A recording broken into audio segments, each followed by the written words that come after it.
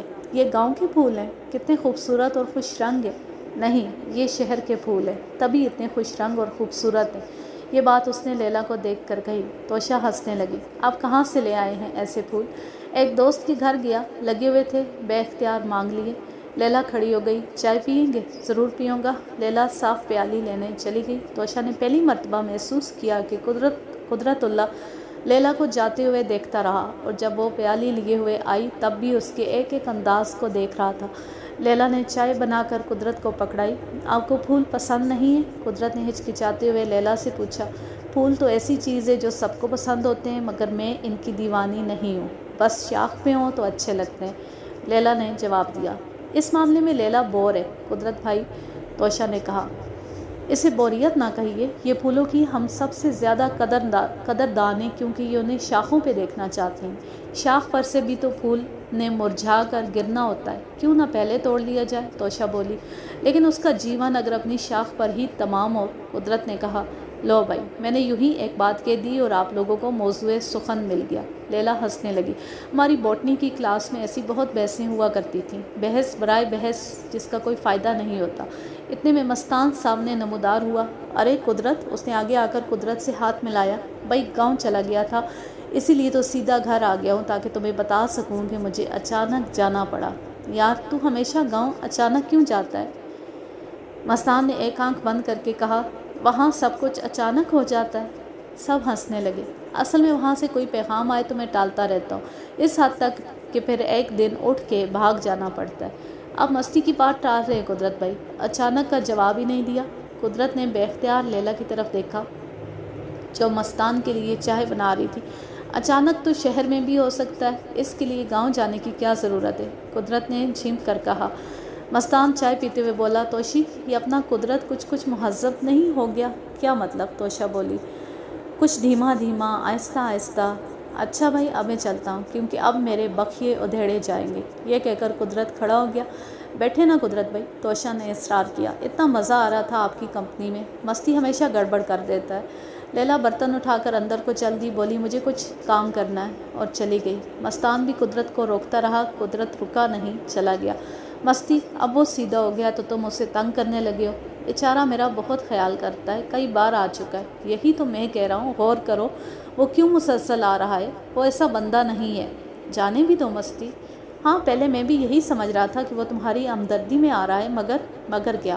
توشہ جلدی سے بولی، سنو، کل صبح مجھے ایک کاغذ کی ضرورت تھی۔ میں قدرت کی میز کی درازیں دیکھنے لگا، اس کی ایک دراز میں سے پتہ ہے مجھے کیا ملا؟ کیا ملا؟ توشہ نے پوری آنکھیں کھول کر پوچھا۔ لیلا کی تصویریں۔ لیلا کی تصویریں؟ یعنی اپنی لیلا کی تصویریں؟ ہاں لیلا ترمزی کی تصویریں، ہر پوز میں، ہر سائز میں۔ مگر اس نے وہ تصویریں اتاری کیسے؟ اب یہ تم اپنی بہن سے پوچھو یا قدرت سے پوچھو۔ اپنی بہن کو تو میں اچھی طرح جانتی ہوں، کل قدرت آیا تو اس سے خود ہی پوچھ لوں گی۔ ارے او نادان، تصویریں میری اور تمہاری شادی پر بنائی گئی ہیں۔ اوہو، مجھے خواہ فکر مند کر دیا۔ پھر کیا ہوا؟ پھر یہ ہوا کہ صرف لیلا کی تقریباً 200 تصویریں تھیں۔ گویا ہر فنکشن میں قدرت میاں صرف لیلا ہی کو دیکھتے رہے ہیں، اس کی طرف متوجہ رہے، آتے ہوئے، جاتے ہوئے، مسکراتے ہوئے، مہمانوں سے ملتے ہوئے، وغیرہ وغیرہ۔ یہ بڑے بڑے پورٹریٹ، مستان نے ہاتھ کے اشارے سے بتایا۔